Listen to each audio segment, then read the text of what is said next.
Erreferendumaren atea behin betiko itxi du Frantziako Kontseilu Konstituzionalak. Bigarren aldiz, erakunde horretako 9 kidek atzera bota dute erretretaren erreforma 72 urtetik 74 urtera atzeratzeari buruzko ekinaldi partekatuko erreferendum bat egiteko eskaera. Ezkerreko senatari eta diputatu talde batek egin zuten eskaera, konstituzionalak berak ildo horretako lehen eskari bat atzera botatzearen bezperan. Konstituzionalak argudiatu duenez, erretretaren adina atzeratzen duen legea ez da nazioaren politika ekonomikoari dagokion erreforma bat, Frantziako konstituzioaren 11. artikuluak arautzen duen moduan ulertuta.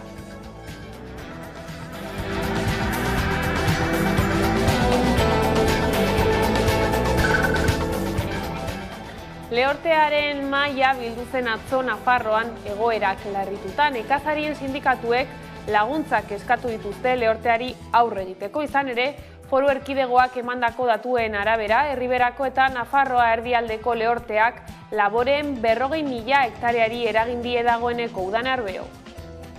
Prezipitazio eskasia dela eta zenbait nekazari eta abeltzain kezkatuta daude, zerealen sail asko galdutzat eman dituzte egiten ari den beroagatik eta prezipitazio eskasiagatik eta udari begira kezkatuta daude. Testuinguru horretan atzo bertan Nafarroko lehortearen maila bildu zen egoera aztertu eta zein neurri hartu ditzaketen aztertzeko eta nekazariak eskatu dizkiote neurri ekonomikoak eta irtenbideak egoera honi aurre egiteko. Abeltzainen kasuan lastoa gordetzeko eskatu dute, bihorregaiak ez ditzatela egin eskatu dute eta lasto hori aberentzat gorde dezatela eskatu dute eta bestalde Foru Erkidegoa zenbait datu eman zituen, esaterako azken 6 hilabeteotan hori baino 40 euri gutxiago egin duela eta dagoeneko 40.000 hektarea larrituta eta kaltetuta daudela. Baso zuten prebentzio eta murrizten neurriak jarduera sozioekonomikoarekin bateragarri egiteko, Nafarroako gobernuak lege dekretuak ezarritako murrizketen salbuespenak ezarriko ditu, gobernu akordio baten bidez, eta salbuespen hauek meteo alertetan oinarrituko dira makinariaren erabilera arautzeko irizpide. Gabon, eguraldiari dagokionez beroa izan da gaur protagonista Euskal Herrian. Bilbon 35 graduraino igo dira termometroak, Baionan eta Iruñean 30 graduren bueltan dabiltza termometroak, baita Gasteizen ere Euskalmetek egindako iragarpena betez. Bihar baina baretu egingo dira temperaturak eta udaberri giroa nagusituko da berriro udakoa baino gehiago. Ordurako 26 graduko maksimoak iragarri dituzte Bilbon eta giro freskoagoa gainerako hiriburuetan, enbata ere indartsu sartuko da iluntzean Euskal kostaldean.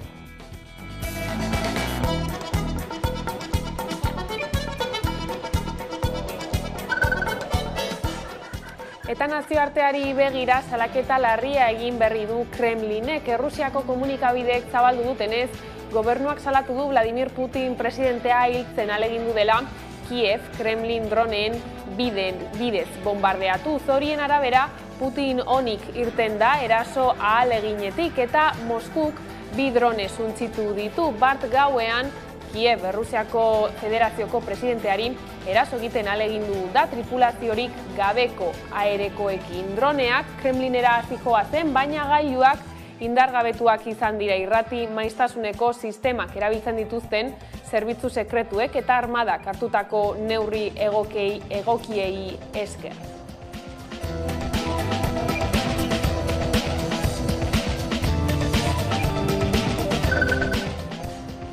Eta 4 urteko etenaldiaren ostean zorra BPG-aren 60%ra mugatu beharko dute Europako Batasuneko kideek 2024tik aurrera. Apiril bukaeran aurkeztu zuen Europako Batzordeak egonkortasun ituna erreformatzeko proposamena. Atzo argitaratutako txosten batean, ELAk adierazi du proposamena kontinuista dela eta zerbitzu publikoak eta gizarte laguntzak izango direla kalteturik handienak. Martxoarekin alderatuta, euroguneko inflazio tasa 10% igo da apirilean, 7%raino batez ere, jakien prezioen igoerak bultzatuta Eurostaten arabera. Hala ere, azpiko inflazioa 10% apaldu da.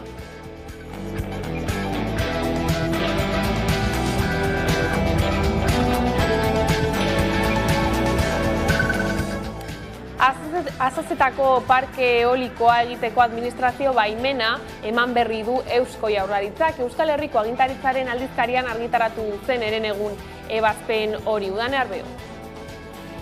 Aste honen hasieran eman dio Jaurlaritzak baimen administratiboa Azazetako parke eolikoari, hala ere zenbait neurri hartu beharko dituzte horrekin aurrera egiteko. Proiektuan ingurumenari lortutako zenbait aldaketa egin beharko dira, hala Jaurlaritzak eskatu du eremu babestuetatik hurbil kokatuko diren 3 errota leku aldatzeko eta flora gehiago babesteko helburua dute horrela. Abian da Euskal Ingurune Digitaleko emakumeen lana aitortzen duen Gladys sariketa. Gehienez, 40 urte duten emakumeek garatutako ibilbidea saritu eta emakumezko erreferenten proiekzioa bultzatzea du helburu Gladys sariak. Gladys sariak Euskal Ingurune Digitalean lan egiten duten emakumeak aitortzea du helburu, hauen ibilbidea eta proiekzioa saritu asmo. Honen bidez neska gazteak ibilbide teknologikoan ekitera animatzea du xedetzat, horrela Euskal erreferente berriak sortuz. Aste honetan aurkeztu dute 3. edizioa eta ekainaren 20 arte parte hartzeko aukera izango dute. Informazio gehiagorako jo webikoitza gladysaria.eus webgunera eta aurtengo sari handia 4.000 euro izango dira. Sari honen helburua ingurune digitalean lanean ari diren emakume gazte euskaldunak saritzea da. Erreferenteak sortuz eta beraien lana sustatuz.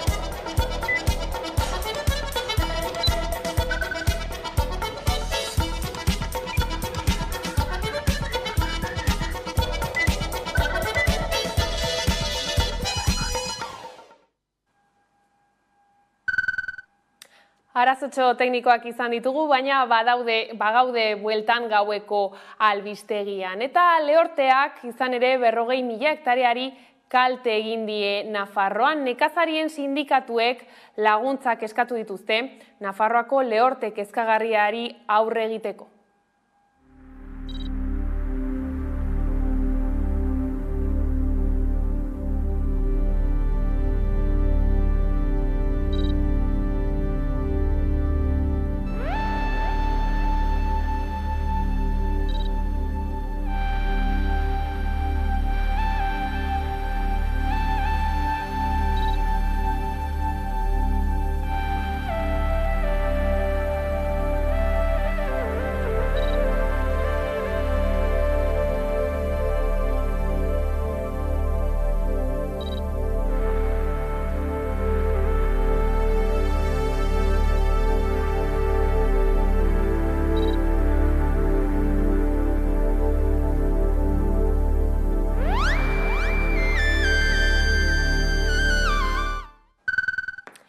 Bestaldean, aniztasun funtzionalaren sektoreko Gaude, Gorabide, Madres Mercedarias eta Aspaze enpresetako batzordeek 2 greba egun deitu dituzte hitzarmenaren blokeo egoera salatzeko. Lanuzteen iragarpena egin dute gaur eta maiatzaren 8 eta 9 izango dira.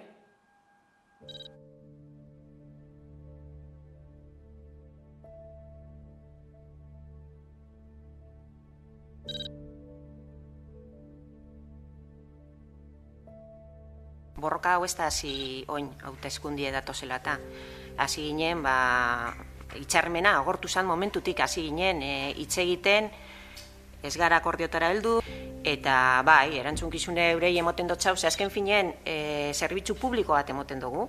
Esango nuke administrazioen duen utxune bat betetzen dugule, eta horrezegaitik gure lan baldintzak hein handi batien euren erantzunkizune da.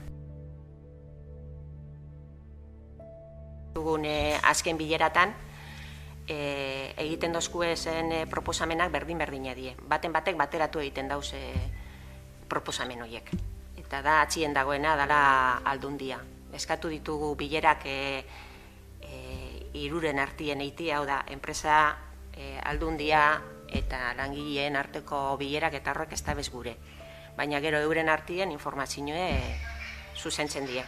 Gaur egungo errealidadien argazki bada, eta zein da argazki hori zaintza oso gitxi baloratuta dagoela. Aipatu dugu, momentu baten izen gariela ezinbestekoak, baina gaur egun ikusezina. Gipuzkoako metalintzako hitzarmenaren negoziazioan gero eta gertuago dago akordioa. 7. bileran, adegi patronalak zehaztu egin du apirilaren 19an egindako proposamena. Sindikatu guztiek aurrera pausotzat jo dute eskaintza eta bereziki elak. Ura da, sindikatu nagusia mahaian ordezkaritzaren 48%rekin.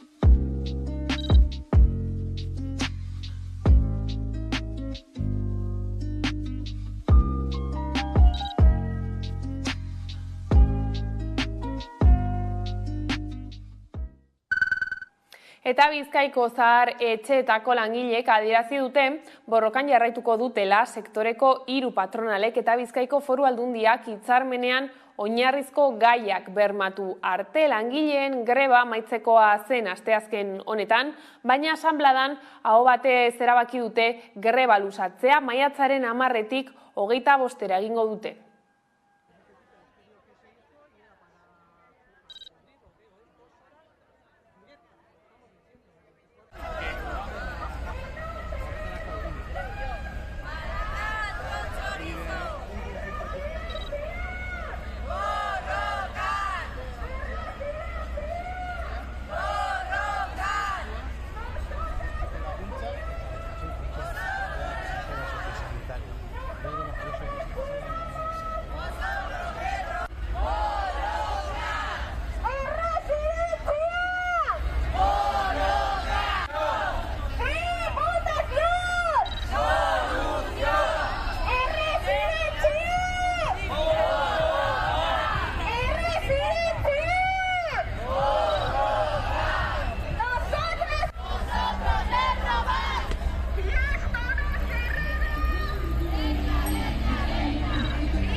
Empezando hoy, o sea, ayer a las 12 de la noche ya, las huelgas a 9 horas antes todavía no habían salido unos servicios mínimos, pues ahí nos deja de ver lo que le importamos, lo mismo los trabajadores que los propios usuarios. Euskal Osasun Zerbitzu Publikoaren historiako enplegu prozesurik jendetsuena iragarri zuen atzo, Eusko Jaurlaritzako Osasun Sailburu Gotzone Sagarduik. Aurtengo uztailetik azarora, 7.629 lanpostu aterako ditu gobernuak enplegua egonkortzeko eta finkatzeko Osakidetzan. Sagarduik ziurtatu du 4 urtean 11.000 lanpostu aterako dituela Osasun Sailak. Azkenerako pandemia gora behera zehaztu du, kopuru hori Osakidetzako langileen eren bat dela.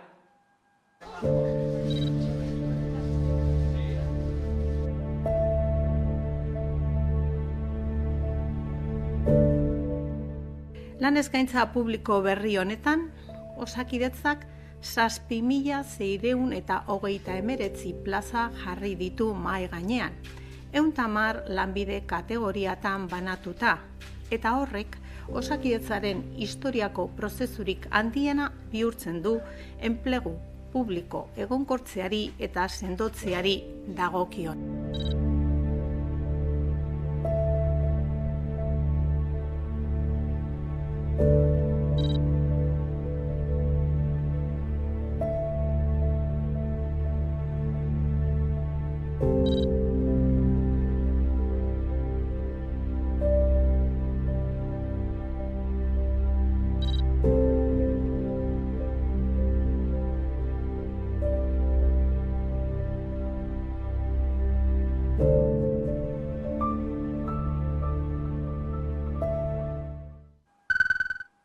Labek salatu du Nafarroako Gobernuko Osasun Departamentuak osasun ikerketa pribatizatu nahi duela. Sindikatuari bidalitako salaketa anonimo batek azken akordioaren berri eman zion Labi. Horren arabera, Nafarroako Gobernuko Osasun Departamentuak fundazio pribatu baten esku utziko du ikerketa publikoaren sustapena.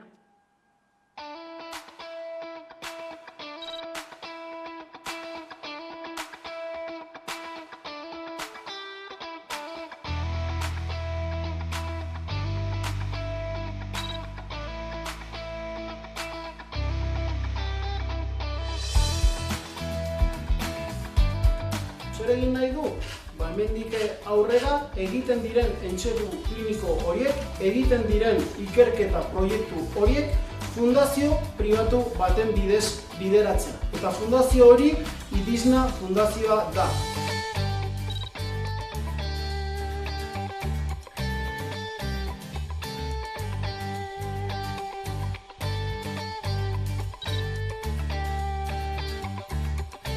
Guztiz onartezina dela gobernuak emandako urratsa.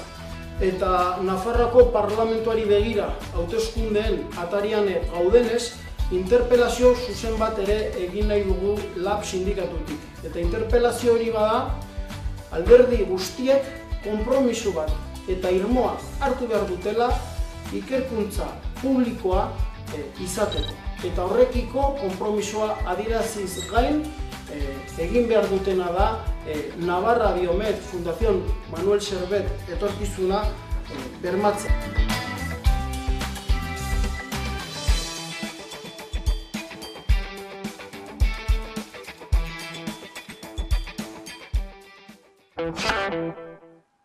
Ingurumenari dagokionez Azazetako parke eolikoa egiteko administrazio baimena eman du Eusko Jaurlaritzak. Euskal Herriko agintaritzaren aldizkarian argitaratu zen herenegun ebazpena. Hala ere, proiektuan zenbait aldaketa egin beharko dira ingurumenari lotutakoak. Ebazpena errekurritzeko hilabete bateko epea dago.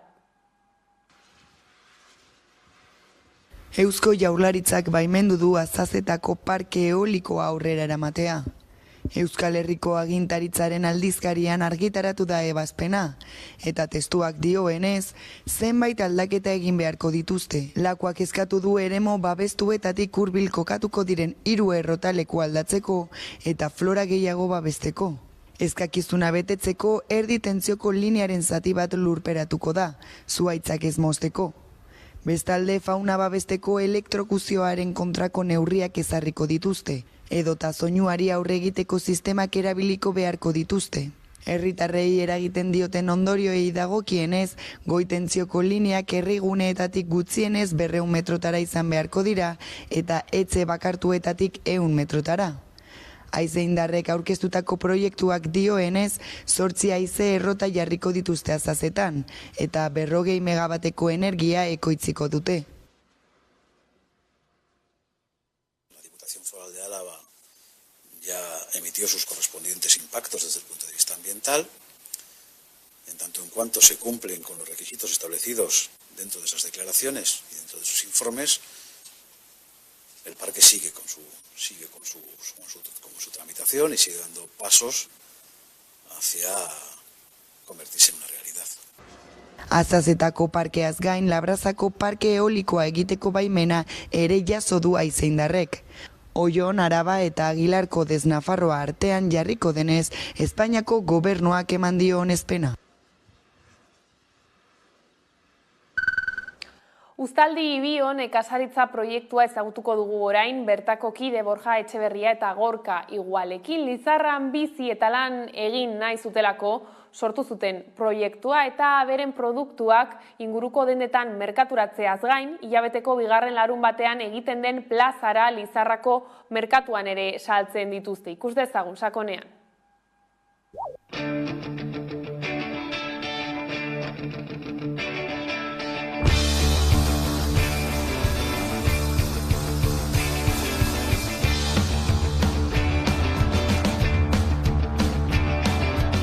Bueno, Gorka eta Borja gea, Uztaldi Ibioken bilangiok eta buruak. Eta proiektu hau sortu genuen guretzako, Lizarran bizi eta lan egiteko, eta hortan gabiltza. Argi geneukan nekazaritza egin genuela eta ekologikoan, gizartearekin eta Lizarraldearekin daukagun konpromisoagatik.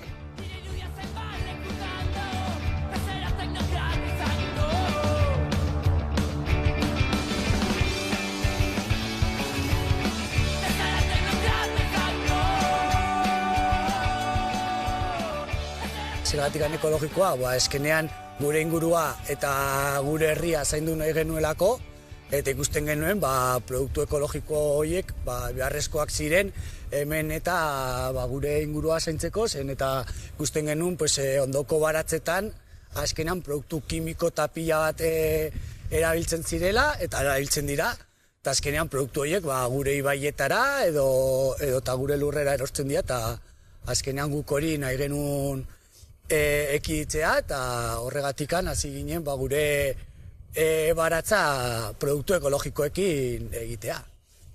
Gu saiatzen gera hemen Lizarran ekoiztea eta harik eta gertuen salmentak egitea, eta hori produktuari gehigarri bat ematen dio, ezta? Hemengo ekoizpena eta hemen saltzeana oso garrantzitsua da guretzat.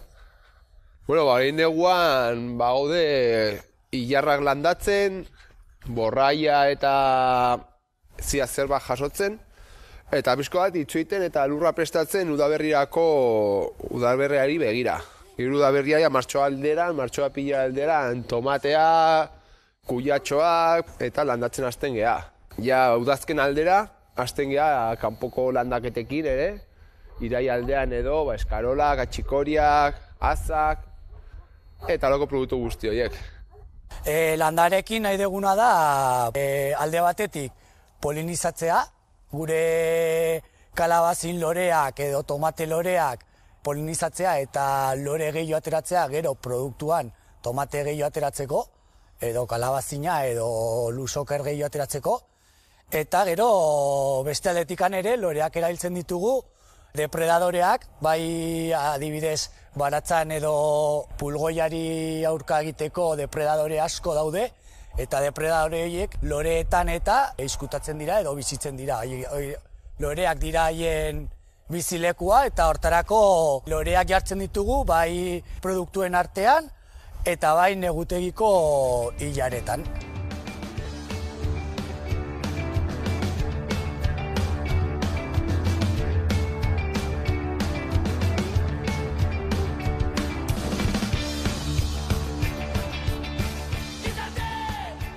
Gure ustaldi bioproduktuak azkenean alde batetikan bai dendetan saltzen ditugu, eta gero plazara, Lizarrako hemen merkatuan ere saltzen ditugu. Plazara guretzako egitasmo garrantzitsua da eta izan zen. Azkenean nahi genuen sortzea nekazari eta beltzaintzainen merkatua, azkenean hemen Lizarran daukaguna da distribuidoren merkatua, eta guk nahi genuenena izatea da produktoreen edo nekazari eta beltzaintzen merkatua. Hortarako, bai zepaenerekin batera, baita udaletxarekin batera, eta ester udaletzeko teknikariarekin batera, hainbat eta asamblea egin ondoren lortu genuen plazara merkatua Lizarran egitea. Larun batetan egiten da, larun bate hilabetearen bigarren larun batea, eta horrekin nahi genuena da hori, azkenean nekazari eta beltzaintzen merkatua izatea, nun Lizarra eta Lizarraldeko nekazariek Lizarrako foruen parantzan biltzea eta gure produktuak han saltzea. Garrantzia ematea jendeak ikustea bertako ekoizpenak zaindu behar ditugula. Bertako produktua, nahiz eta ekologikoa ez du izan, baina bertako produktua izatea oso garrantzitsua dela, zen bestela, bukatuko dugu Nafarroko produktua kanpoan saltzen eta Almeria eta Murtziako produktuak ekartzen. Eta hori ez dugu nahi.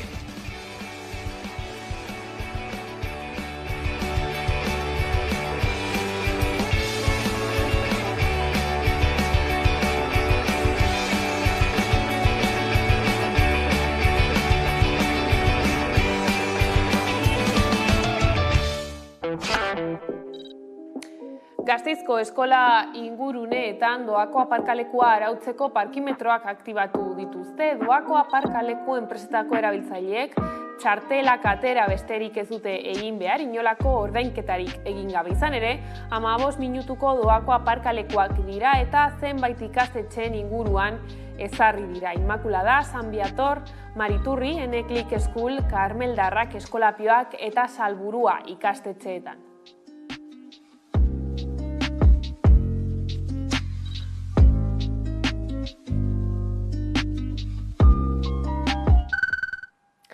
Ongiz ezberdin elkarteko Ester Molinerok eta Xavier Odriozolak jaso dute saria Gasteizen. Gaur egun gizonek osatutako 9 talde, emakumeen 10 talde eta 20 dinamizatzaile voluntario daude. Azpimarratu dute beraien helburua sistema patriarkala eta sexismoa gainditzea izan dela hasieratik. Emakumeak gora. Ongiz, funtsezko bi alderdi ditu, gizonen sensibilizazioa eta implikazioa, eta emakumeen jabekuntza eta lidergoa. Berdintasunaren aurrea egiteko funtsezko bi gaiak dira biak.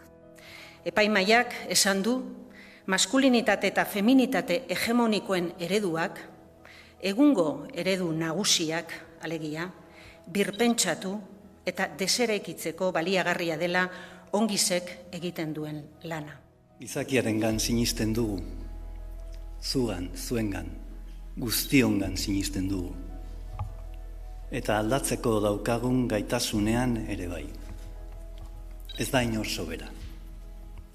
Desberdintasunak, desorekak, menperakuntzazko egoerak, injustiziak, iraultzeko dugun gaitasuna eta dugun gogoa itzalezinak dira.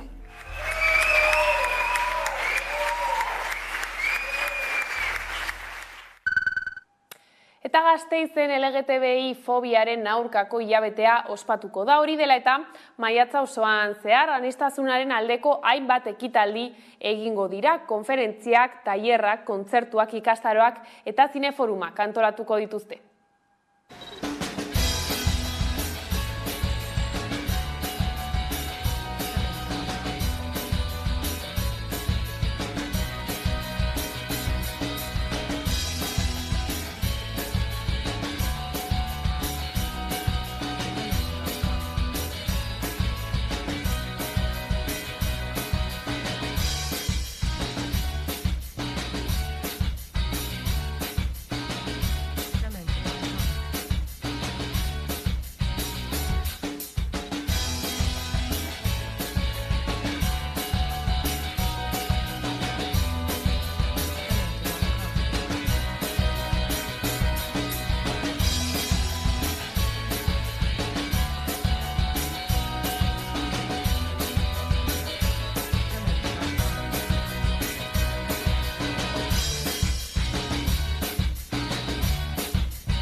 Bagira prozesuak Ipar Euskal Herriko abertzaletasuna birfundatzea du helburu. Bigarren fasean sartu da prozesua mugimendu abertzalen egoera aztertzeko inkesta.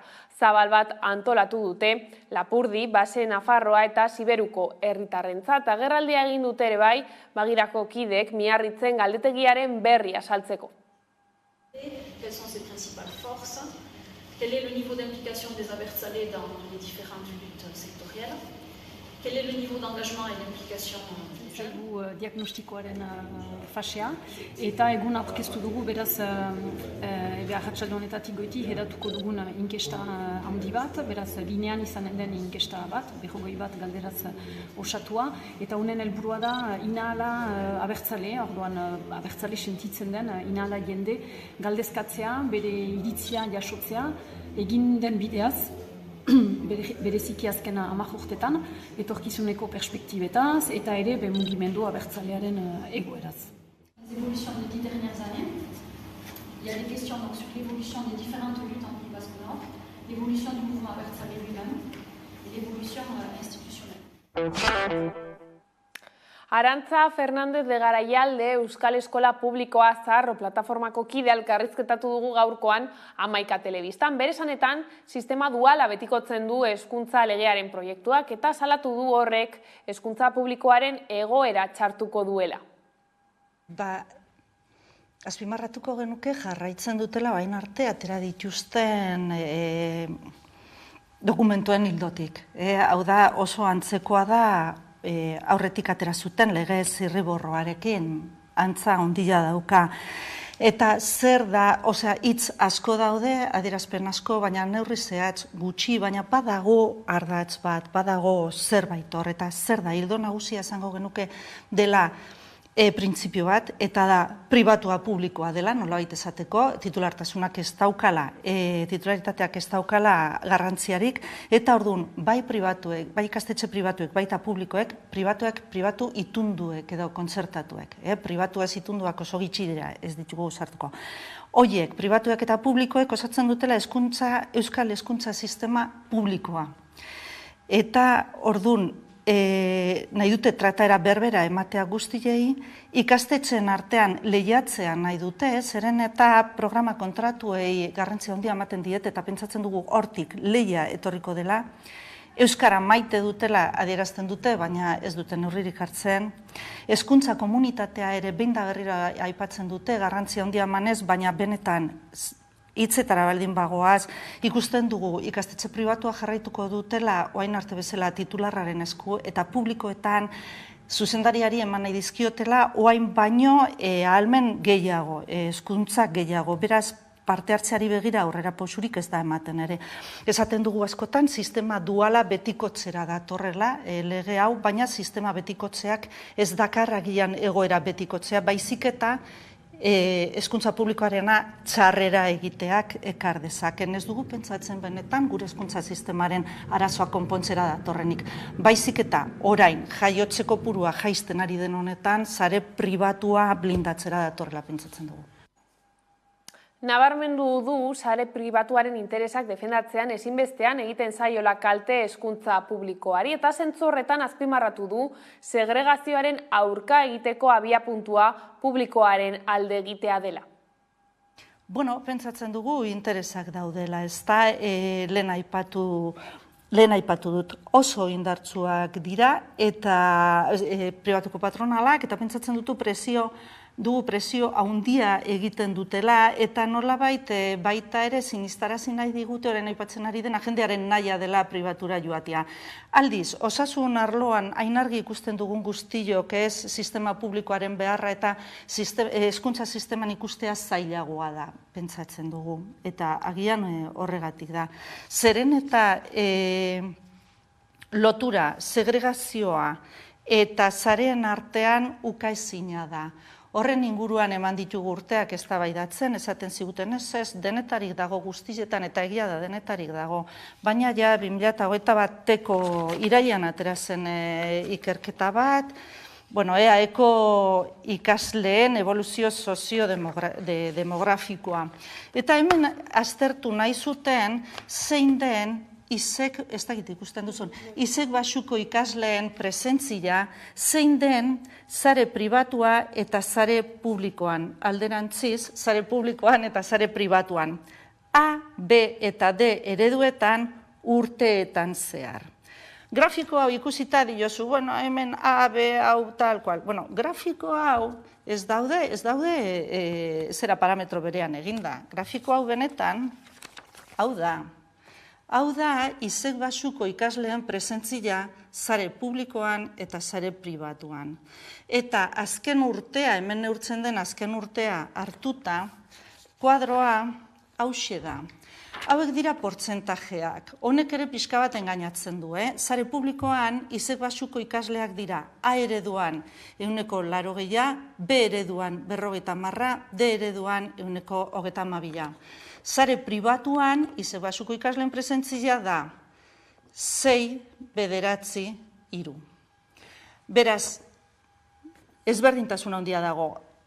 Orain, ez dezagun pentsatu ikasle pobre gehienak nolabait esateko publikakoa ereduan daudenik ez daude, zeren eta hauek dira portzentajeak.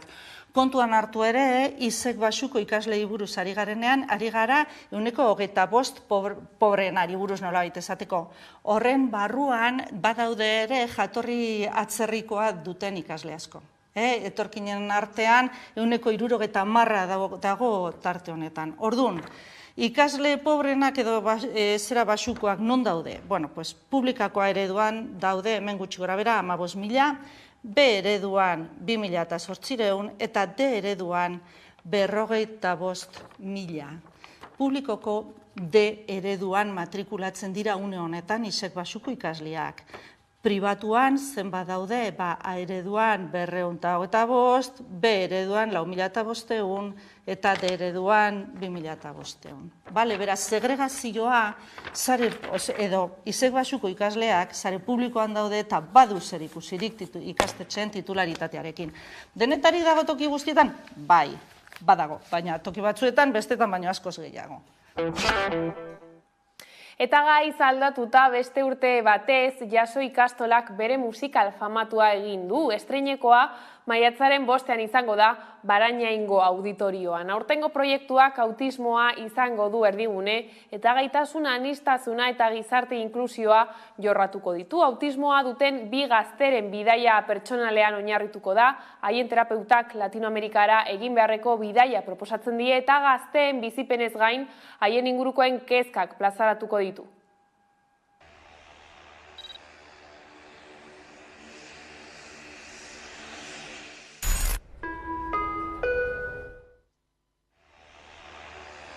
Amabost minutu barru, egazkina, aiama... Gezurra, 14 minutu eta 45 segundutan. 44, 43, 42... Zeta galdia... Te 4.000 galdian, koaz! Egan zebedura, jairean ta zebedura, eta egazkina zebedura, airean zebedura, airean bedura, airean krisia, krisia, krisia, krisia,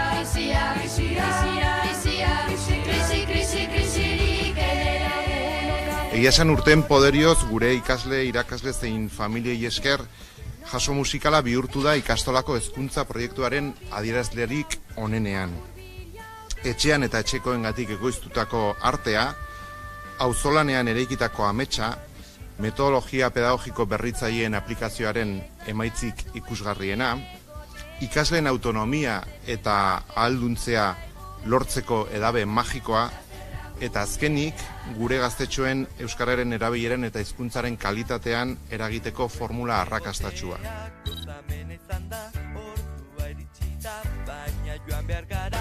Hemendik aurrera, gure autonomia, errutina berriak dira behar ditugunak, mila esker benetan guztiagatik eta nola ezen, ez du inor definitzen, ez dute bestek epaitzen, nik baino. Rifeko gerra izango dugu orain izpide izan ere, lehenengo aldiz erakutsiko dira Eustakio Berriotxo aurretsuarrak duela mende bat Rifeko gerran atera zituen argazkiak. Erakusketa dagoeneko ikusgai dago Urretxuko pagoetagune soziokulturalean. Afrikaldera oraingo aldian gazteri handiak doazi diotea diderazi ez dala joan bihar igesi amak negarrez daudezi. Erakusketa honen balioa ez da bakarrik Eustakiok hemen Urretxuko batek orain dela 100 urte atera zituen argazkia baizik eta estatu mailan ez da beste argazki sortarik soldadu batek bere lankide edo beste soldadu batzuen eguneroko bizitza kontatzen duenik. Rifeko argazki hauek memoria historikoa ere badira eta gogoratu ezagun 7 urretsuar oraindik ere desagertuta darela anualetan. Bizirik dauden 10 lagunen peskizan etxera bueltatu izan, lagun denek ez dute zorte bera izan.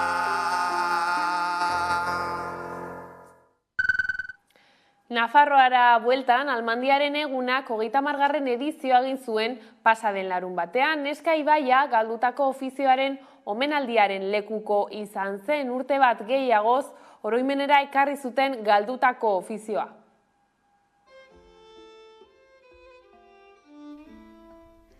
Pasaden igandean, Almadiaren eguna ospatu zen Erronkariko ibarrean. Burgiko herria lekuko izan zen eta Eska Ibaia alfombra gorria, Almadiaren eguneko 30. edizioan.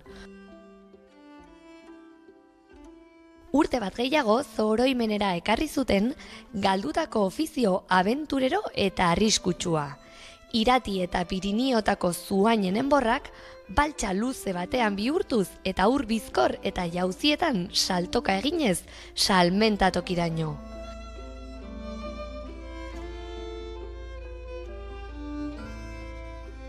Eguraldia lagun, 6 handia izan zen Burgin. Almadiak, Bazkari herrikoia, kontzertuak eta aurrezko Almadia, Cesar Oroz eta Erronkariko Gasna jatorri izendapenak jaso zituen. Animalizko besta Ibarrekoendako eta prefosta bisitariendako ere, Erronkariko lagunen onkixina jaso zutelako.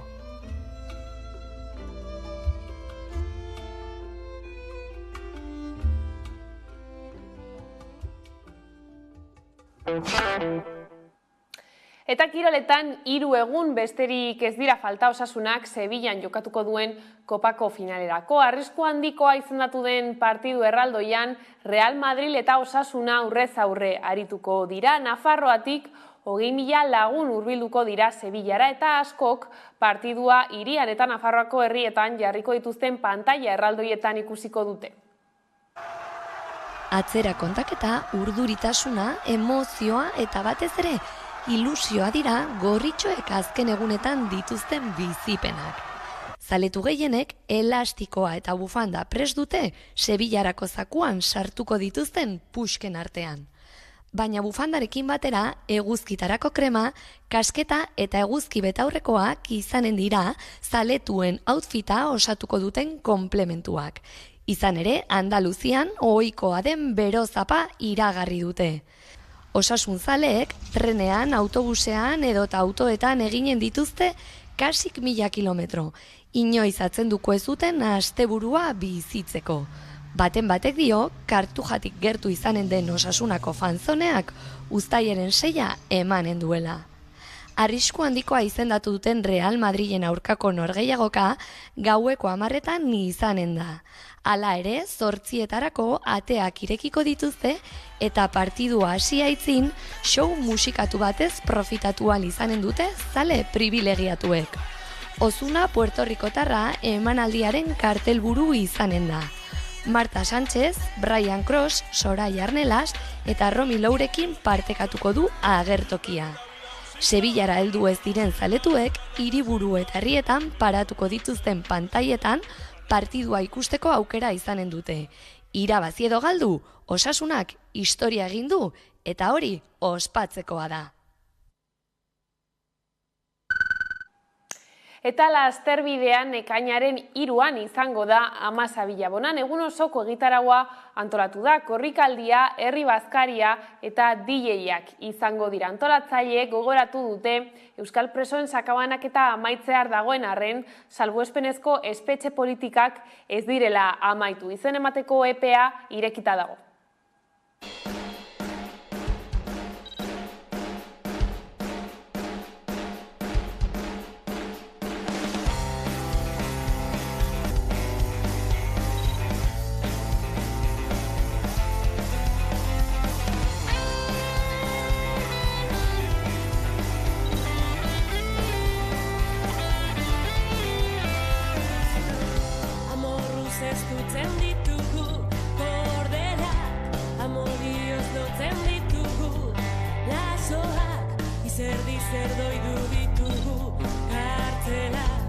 musuka hartuko ditugu presoa.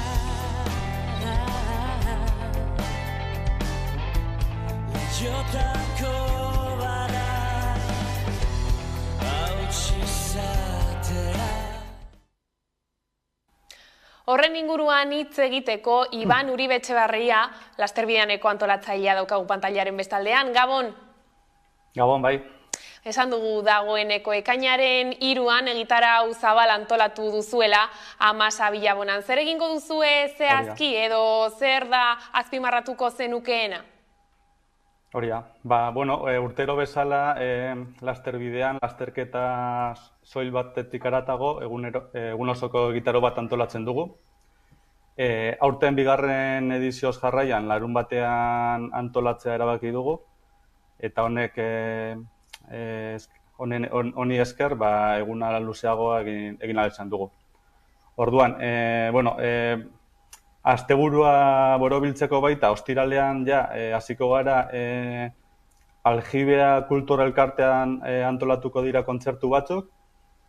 Oraindik zehazteke daude kontzertuak, baina ostiralean gaueko 10etan kontzertu batzuk ikusi ahal izango dira, adibidez asteburu pasa joan nahi duten guztientzat. Eta egunean bertan, larun batean ekainak 3an, ekitaldi nagusia edo lasterketa bera izango zen. 2 lasterketa antolatu ditugu. Lasterketa luzea 7,8 kilometrokoa, goizeko 11etan hasiko dena, eta lasterketa laburra 12:04 hasiko dena 2,6 kilometrokoa.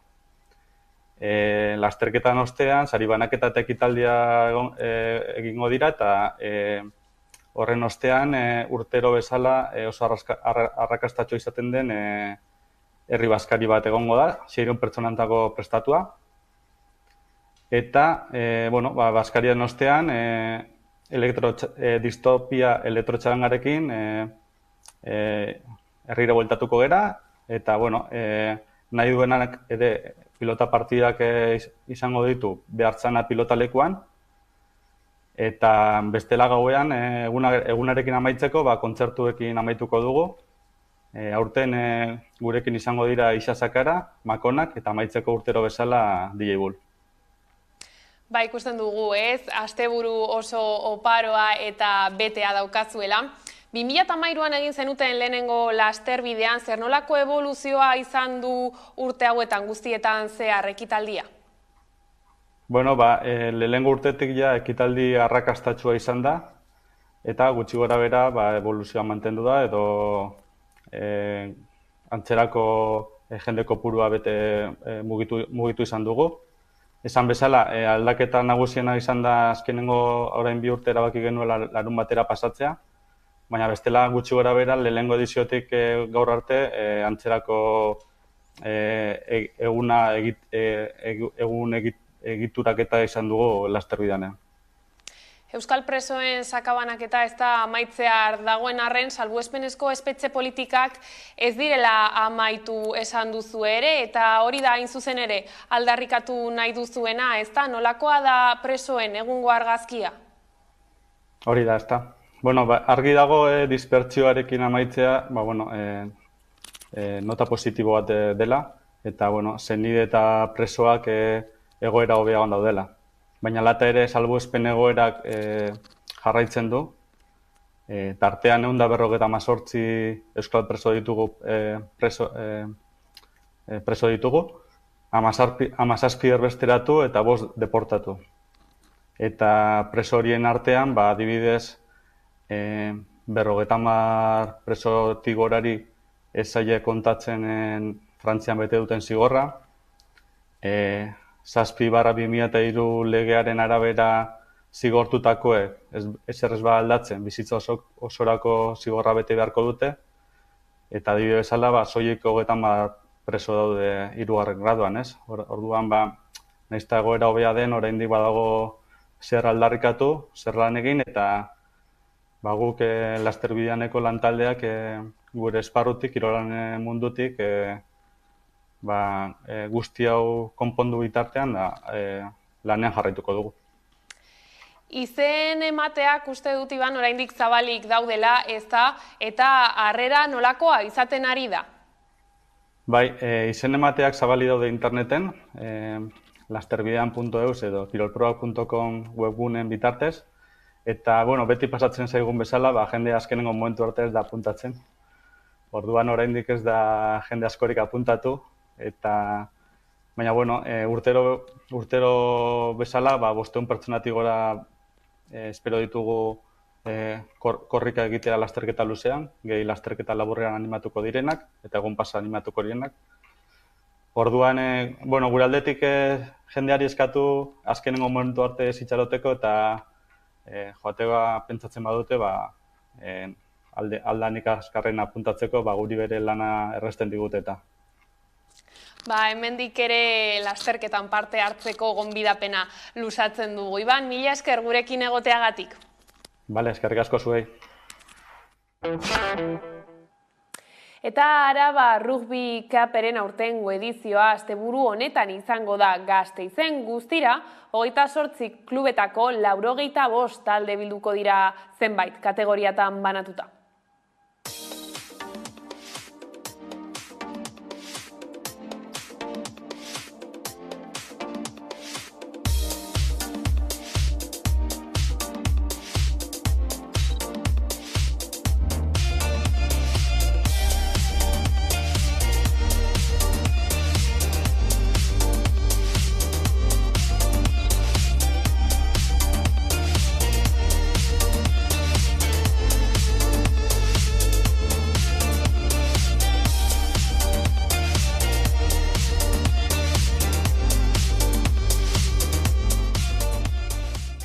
Sobre todo votan los árbitros, que son los que más directamente están involucrados en los partidos, votan los entrenadores durante los partidos y luego hacemos una pequeña reunión de consenso entre la organización del Araba Rugby Cup, con los árbitros, con las votaciones que han juntado de cada partido y de cada actividad, y con eso con eso se decide el club ganador.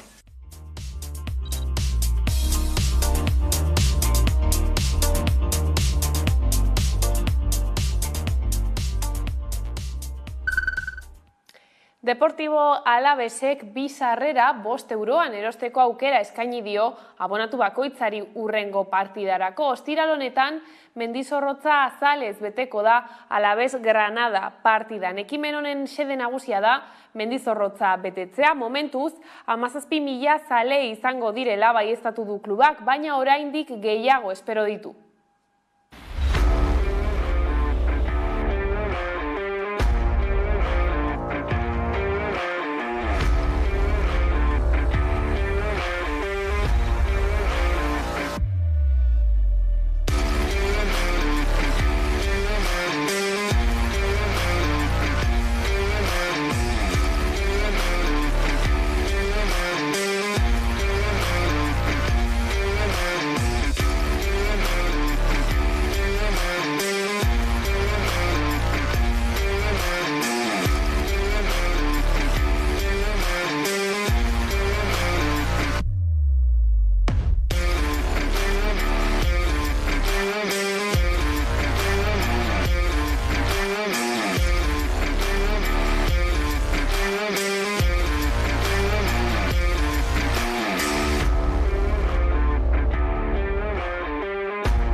Eta horrela iritsi gara albistegiaren bukaerara. Gaurkoan Kainakairen aldapeko sagarra bestiarekin agurtuko zaituztegu. Gustatuko zaizuelakoan besterik ez gure aldetik. Hoiek izan dira gaueko albistegiak gurean gaur utzi dituenak. Gogoratu guztiak eta gehiago nahi duzuen aldiro 11.eus atarian daudela eskuragarri. Ongi izan eta bihar arte. Nor kantatuko te du soinu tzori.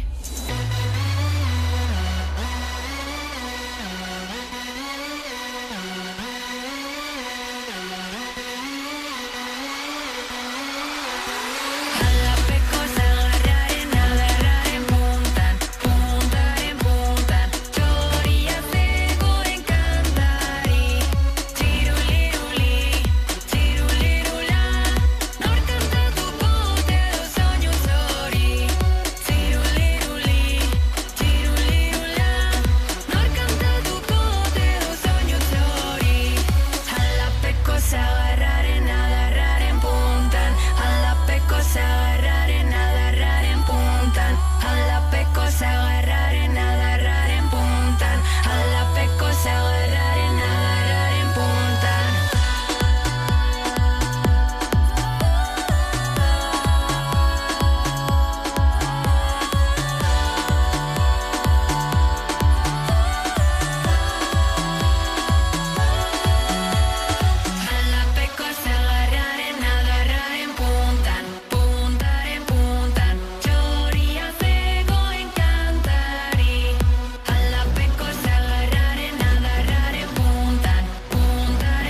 Barkatu, alde zarra? Bai, giga ezkerrera, gero giga eskubira. Entzuten gigazu?